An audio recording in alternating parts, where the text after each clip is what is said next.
నేటి నుండి మహారాజరాజశ్రీ ఈ గిరీశం గారు ఈ మధురవాణి మన రెండు పేర్లు ఆంధ్రుల చరిత్రలో చిరస్థాయిగా ప్రకాశిస్తుంది. ఏది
నేను కలగంటున్నానా మేలుకున్నానా?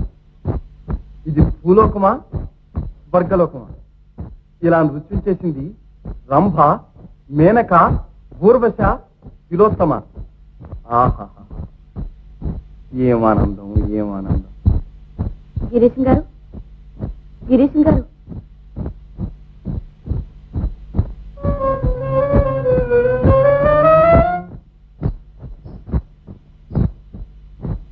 కోటకొల్లం 20 రూపాయలు. గోవిందా.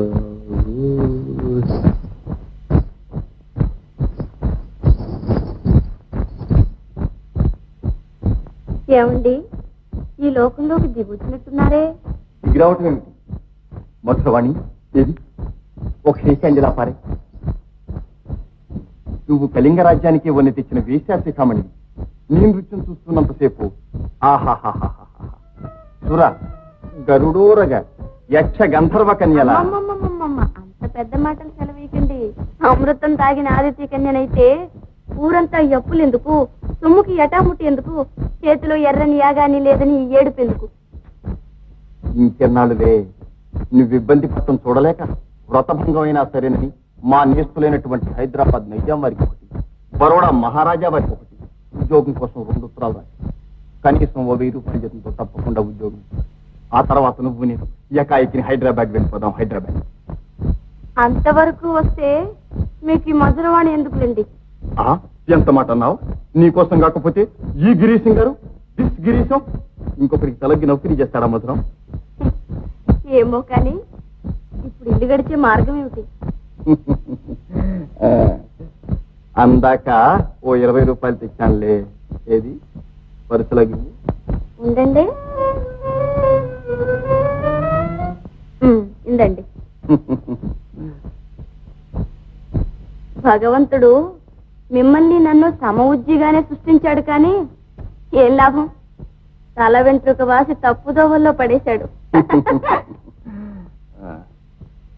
ఇవాళ టౌన్ హాల్లో విడో మ్యారేజ్ మీద లెక్చర్ ఉంది, వెళ్ళొస్తాను.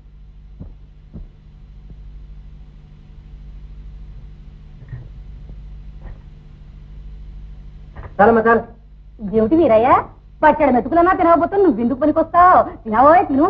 ఏం తినమన్నావమ్మా? తోటకూర దొగ్గల కూర ఉడకబెట్టి తగలేస్తే కూరగాయ వచ్చేస్తున్నాయి.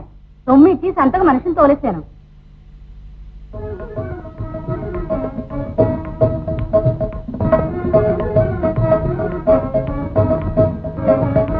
ఏదో నువ్వు చేసుకుని ఇతరులకు చెప్పాలి గాని ఊరికే లెక్చర్లు ఇస్తే ఏం లాభం? ఇంకెన్నాళ్ళు?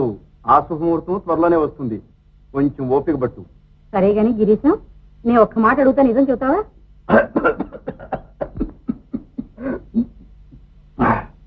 నిజం కాకపోతే నీతో ఎప్పుడైనా అబద్ధం ఆడానా?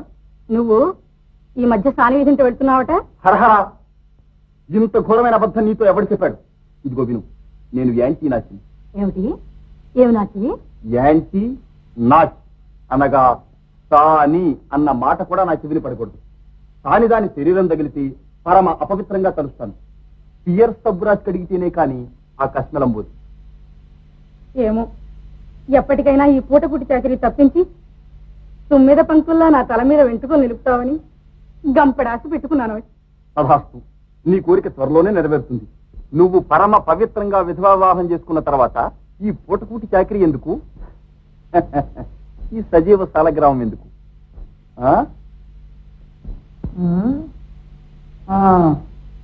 డ్యామేజ్ దావా తెస్తే 2-3 వేలు సునాయాసంగా లాగేయచ్చు. రుణం ఉంటే లా పాయింట్ ప్రకారం వసూలు చేసుకోవాలి, కానీ దుర్భాషలాడడానికి అతగాడు అవ్వడం.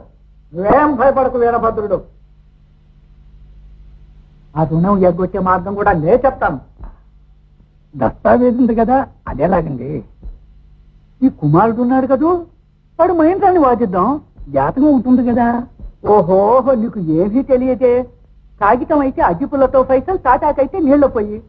మా సిద్ధాంతి చల్లగా ఉండాలి కానీ కొత్త జాతకం బనాయించటం 5 నిమిషాల పని. నా దగ్గర పాత తాటాకులు ఆలేఖాలు నిండా ఉన్నాయి. 30 ఏళ్ల నాటి కాగితాలు కూడా ఉన్నాయి. ఇదిగో వీరభద్రుడు, ఒక్క రూపాయలు నాకు ఫీజు కింద ఇచ్చి ఖర్చులు పెట్టుకో, గ్రంథం నడిపిస్తాను చూడు. అయితే సొమ్ము తెస్తాను, అలాగే కానీ.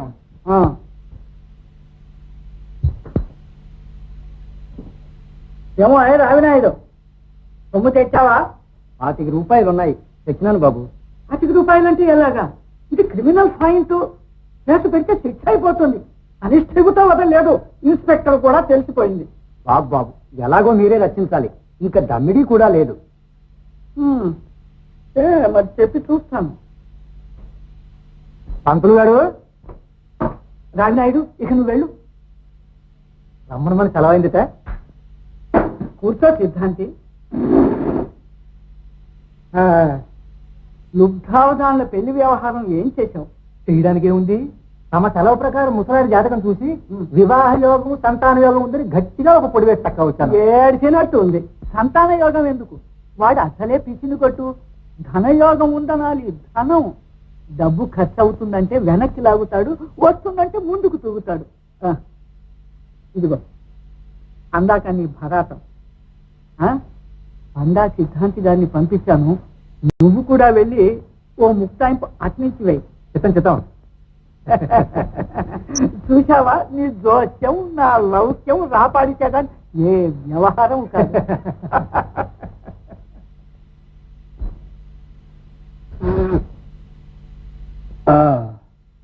ఇందులో కుంభశని కుంభే శని దుర్లభ అన్న లగ్నాధిపతి అయిన చంద్రుణ్ణి భాగ్యాధిపతి అయిన గురుడు కేంద్రం నుంచి చూస్తున్నాడు.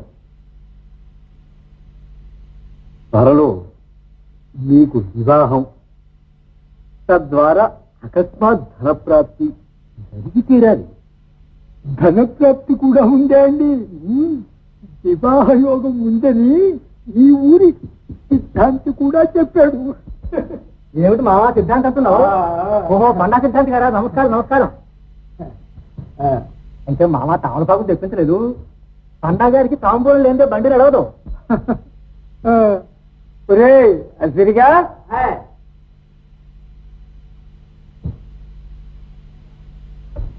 ఈ కానికి ఆకులు ఒక్కలు లవంగాలు యాలకులు జాజికాయ జాపత్రి అన్నితే కానికి అన్నోటి వస్తాయా అండి? పోలీస్ ఎత్తి కొట్టుకెళ్ళరా? నీకు చెప్పానని చెప్పు.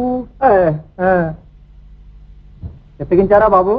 దుగ్ధవదాన గారి జాతకం చంద్రమంగళ యోగం పట్టింది, ధనప్రాప్తి కూడా ఉందంటున్నారు. చంద్రమంగళ యోగమే పడితే ఇక చెప్పేదేమిటి?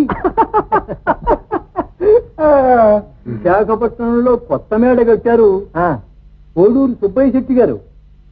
వారి కుమారుడికి నిరుడు ఈ యోగమే పట్టింది. నేను అతడిని చూసి చెప్పాను. వెంటనే విధానం చేశారు. నెల జరగకుండా గోడలో కాసుల బింది దొరికింది.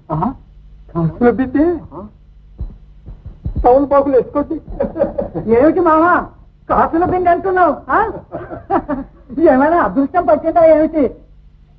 ఓహో పండా సిద్ధాంతి గారిని కూడా పిలిపించావే.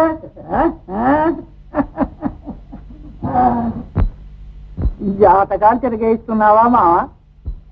అవధానుల గారికి చంద్రమంగళ యోగం పట్టిందని పండా గారు సెలవిస్తున్నారు. అంటే అంటే వివాహ ధన యోగాలు రెండు దవిడిగా ఉన్నాయి.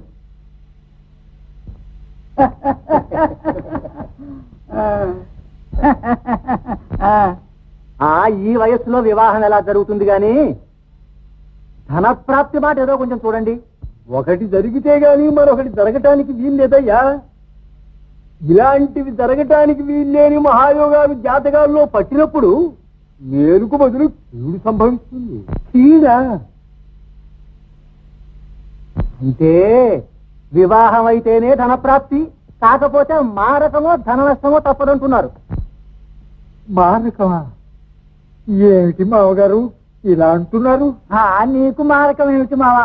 ఉక్కు కడ్డీలాగున్నావు. అలా కొట్టేయకండి పంతులు గారు.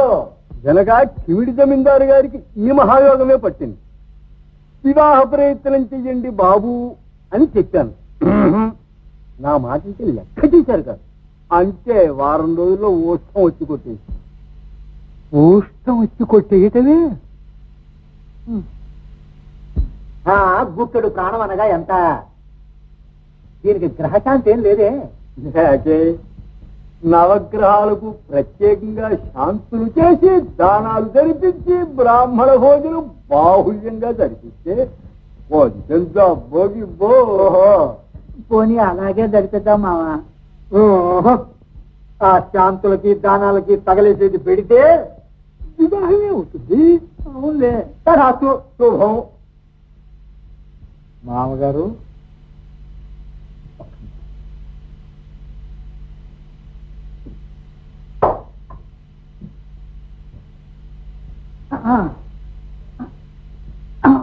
గారు ఆనక నాకు స్వయంపాకానికి వేళయింది.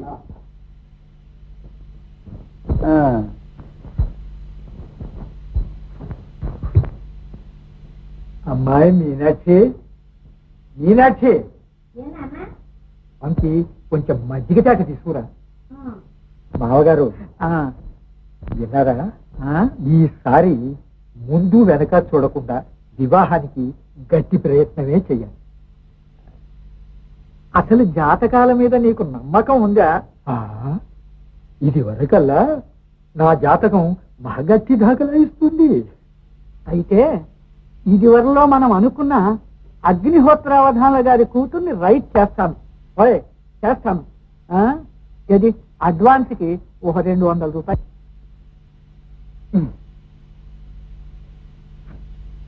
మరి వాడు 1800 కన్యాశుల్కం అడుగుతున్నాడు.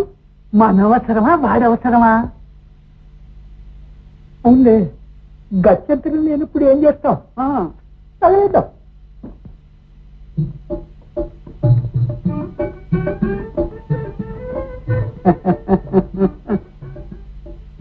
ఇదంతా మీరు చేసిన పని. ఈ పెళ్లి మీకోసమా మా నాన్న కోసమా?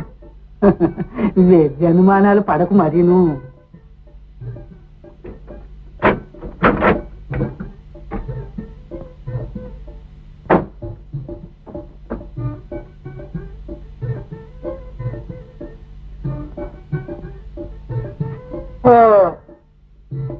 ఈ విస్త్రీ నడుతు లాంటి నోట్లు ఒకటి,